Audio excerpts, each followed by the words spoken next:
Hi friends, माझं नाव चैतन्य पत्की आहे आणि welcome back to my YouTube channel. आपण या व्हिडिओमध्ये ॲनालिसिस करूया. भारताने जो स्क्वॉड नेमला आहे, चीफ सिलेक्टर अजित आगरकर यांच्या अध्यक्षतेखाली गौतम गंभीर आणि रोहित शर्मा एक्सेसिव्ह कन्सल्टेशन्स करून कोच आणि कॅप्टन 2025 ICC चॅम्पियन्स ट्रॉफी जी पाकिस्तान आणि युनायटेड अरब एमिरेट्समध्ये होणार आहे. जसं की तुम्हाला माहिती आहे की आपण आपल्या सगळ्या मॅचेस युनायटेड अरब एमिरेट्समध्येच खेळणार आहे. पॉलिटिकल टेन्शनमुळे आपण पाकिस्तानला ट्रॅव्हल केलेले नाही आहे आणि मी 100% BCCIला या निर्णयाबाबत सपोर्ट करतो. कारण पाकिस्तानची जी कायम पॉलिसी असते की क्रॉस बॉर्डर टेररिझम आणि क्रिकेट ते हिपॉक्रेसी ॲट इज फायनेस्ट, आणि इंडियन गव्हर्नमेंटनी खूप चांगला डिसिजन घेतला आहे की या हिपॉक्रेसीला त्यांनी सपोर्ट केलेलं नाही आहे. सो आपण स्क्वॉडच्या ॲनालिसिसवर आपण येऊया. Virat Kohli is certainly there, he must be looking to make his mark. Rohit शर्माला कर्णधार म्हणून नेमण्यात आलं आहे. Once again no surprises. दुर्दैवाने न्यूझीलंडची जी टेस्ट सिरीज चालू झाली पासनं रोहित शर्माला अनफॉर्च्युनेटली त्याची जी टॅलेंट आहे, त्याची जी केपेबिलिटी आहे, आउट ऑफ फॉर्म असल्यामुळे बिलकुल त्याला सूर गवसत नाही आहे.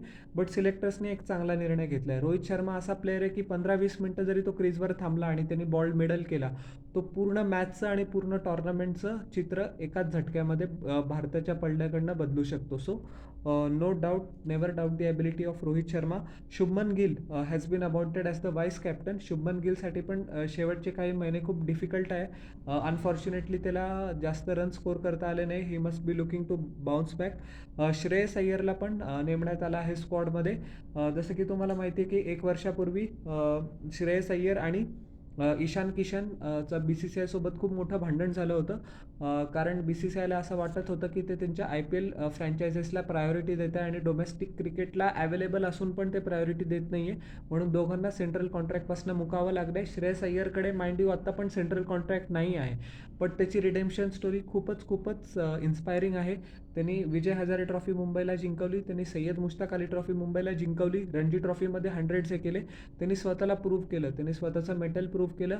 कोलकाता नाईट रायडर्ससोबत 2024मध्ये त्यांनी IPLच्या टायटलला पण सूर गवसला.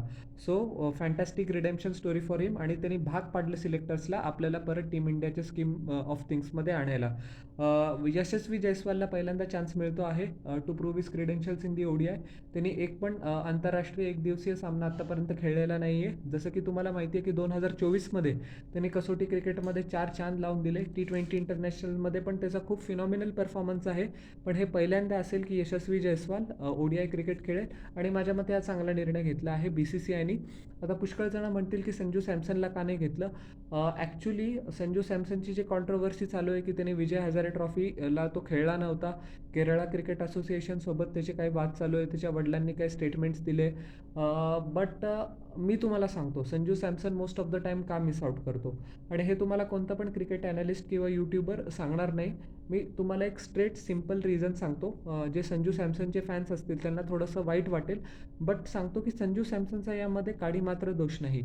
आपल्याकडे टॅलेंटच एवढं आहे, आपल्याकडे कॉम्पिटिशनच एवढी आहे की टीम इंडियामध्ये जेवढे प्लेयर्स आहे ते ॲक्च्युली एकदा केशव महाराज जो साऊथ आफ्रिकेचा ऑफ स्पिनर होता, तो बोलला होता की इंडिया 4 ते 5 टीम्स बनवू शकते.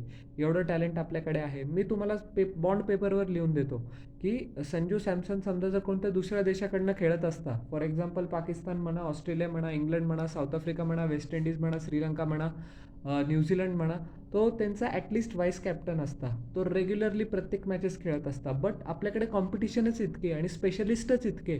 So he has to miss out unfortunately. आपण विकेट कीपर यष्टीरक्षक चूज केले आहे रिषभ पंत आणि KL राहुल, हे आपले 2 विकेट कीपर आहे. KL राहुल ODI फॉर्मॅटमध्ये त्याने एकदम मस्त कॉन्ट्रीब्युशन केलं आहे. त्याचं खूप अंडररेटेड असतं. आपण KL राहुलला काय करतो, त्याच्या टेस्ट फॉर्मच्या बेसिसवर आपण त्याला T20 आणि ODIमध्ये जज करतो. हे मला बिलकुल पटत नाही कधी कधी. रिषभ पंत आपल्याला माहिती आहे की काय म्हणतात, अर्धा तास तो क्रीजवर टिकला, that he has the ability to take the game away from the opposition. आता आपण ऑलराऊंडर्सकडे येऊया, आणि ऑलराऊंडर्स पण खूप चांगला मिक्सचर आहे यूथ आणि एक्सपिरियन्सचा. रवींद्र जडेजाचं सिलेक्शन केलं आहे. He can come in lower down the order, आणि तो आपल्याला मिडल ओव्हर्समध्ये कंट्रोल पण देतो. पुष्कळ वेळेला क्रिटिसिझम होतं रवींद्र जडेजाचं की तो ODIमध्ये मिडल ओव्हर्समध्ये विकेटच पिकअप करत नाही. म्हणून तर 2017मध्ये त्याला आणि रविचंद्रन अश्विनला टीम इंडियामधनं बाहेर काढून कुलच्याला आपण संधी दिली होती, कुलदीप यादव आणि युजवेंद्र चहलला. बट नंतर लगेच रवींद्र जडेजाने कमबॅक केला आणि त्याची युटिलिटी दाखवून दिली काय असतं. Hardik Pandya has bin selected. आता हार्दिक पांड्याला खूप लोकांच्या मनामध्ये प्रश्न असेल की वाईस कॅप्टन्सीवरनं का स्ट्रिप केलं. मी तुम्हाला सांगतो, मी अगोदरच्या व्हिडिओजमध्ये पण बोललो असेल की हार्दिक पांड्याचं वर्कलोड मॅनेज BCCIला चांगल्या पद्धतीने करायचं आहे. 2023च्या 50 ओव्हर वर्ल्ड कपमध्ये तो आपला वाईस कॅप्टन होता. 2024च्या T20 वर्ल्ड कपमध्ये पण तो आपला वाईस कॅप्टन होता. पण BCCIने त्याला मुद्दामून का स्ट्रिप केलं? कारण हार्दिक पांड्याचे जे फिटनेस इश्यूज असतात ते खूप फ्रिक्वेंटली क्रॉपअप करत असतात. जेणेकरून त्याची जी युटिलिटी आहे as a cricketer, as a prime allrounder team इंडियाला कमी मिळते. आणि जो प्लेअर कन्सिस्टंटली खेळू शकत नाही त्याला तुम्ही वाईस कॅप्टन कसं नेमाल? So just for the sake of workload management, nothing cynical about it, BCCIने हार्दिक पांड्याचं वाईस कॅप्टन पद काढून घेतलं की राजा माझ्या तू फक्त क्रिकेटवर कॉन्सन्ट्रेट कर अँड दॅट्स इट. अक्षर पटेलला सिलेक्ट केलं आहे. अक्षर पटेल आपल्या नावात T20 आंतरराष्ट्रीय साईडचा उपकर्णधार पण आहे. सो कॉंग्रॅच्युलेशन्स टू हिम. त्यांनी पण प्रूव्ह केलं आहे T20 वर्ल्ड कपमध्ये स्वतःला.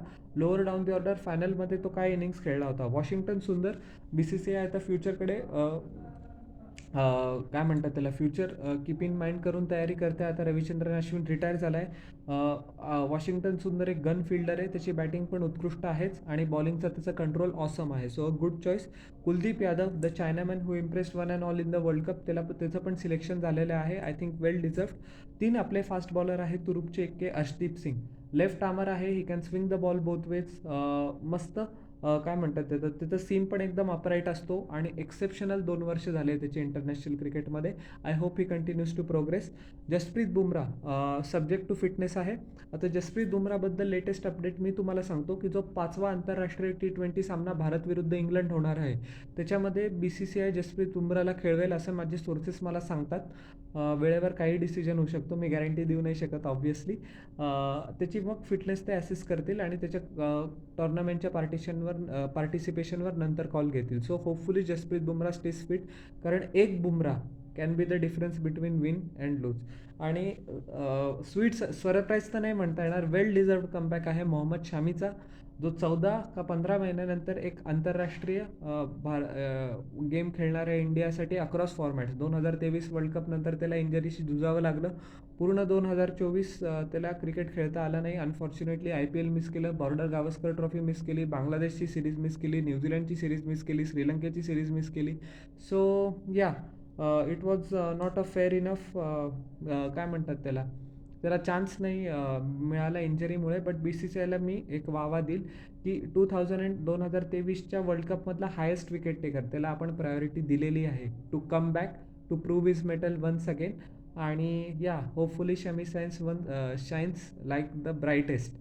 आणि आपल्याला चॅम्पियन्स ट्रॉफी जिंकायला आपले जे हे 3 फास्ट बॉलर आहेत ते खूप चांगली मदत करू शकतात. So all in all a well balance squad, youth आणि एक्सपिरियन्सचं चांगला मिक्सचर आहे. आणि होपफुली 2017मध्ये जो आपला फायनलमध्ये पाकिस्तानकडनं लाजिरवाणा पराभव झाला, आपण त्याचा वचपा काढू आणि चॅम्पियन्स ट्रॉफीवर परत आपण एकदा आपलं नाव करू. सो तुम्हाला माझे या स्क्वॉडवरचे कसे वाटले ॲनालिसिस हे न चुकता खाली कॉमेंट सेक्शनमध्ये सांगा.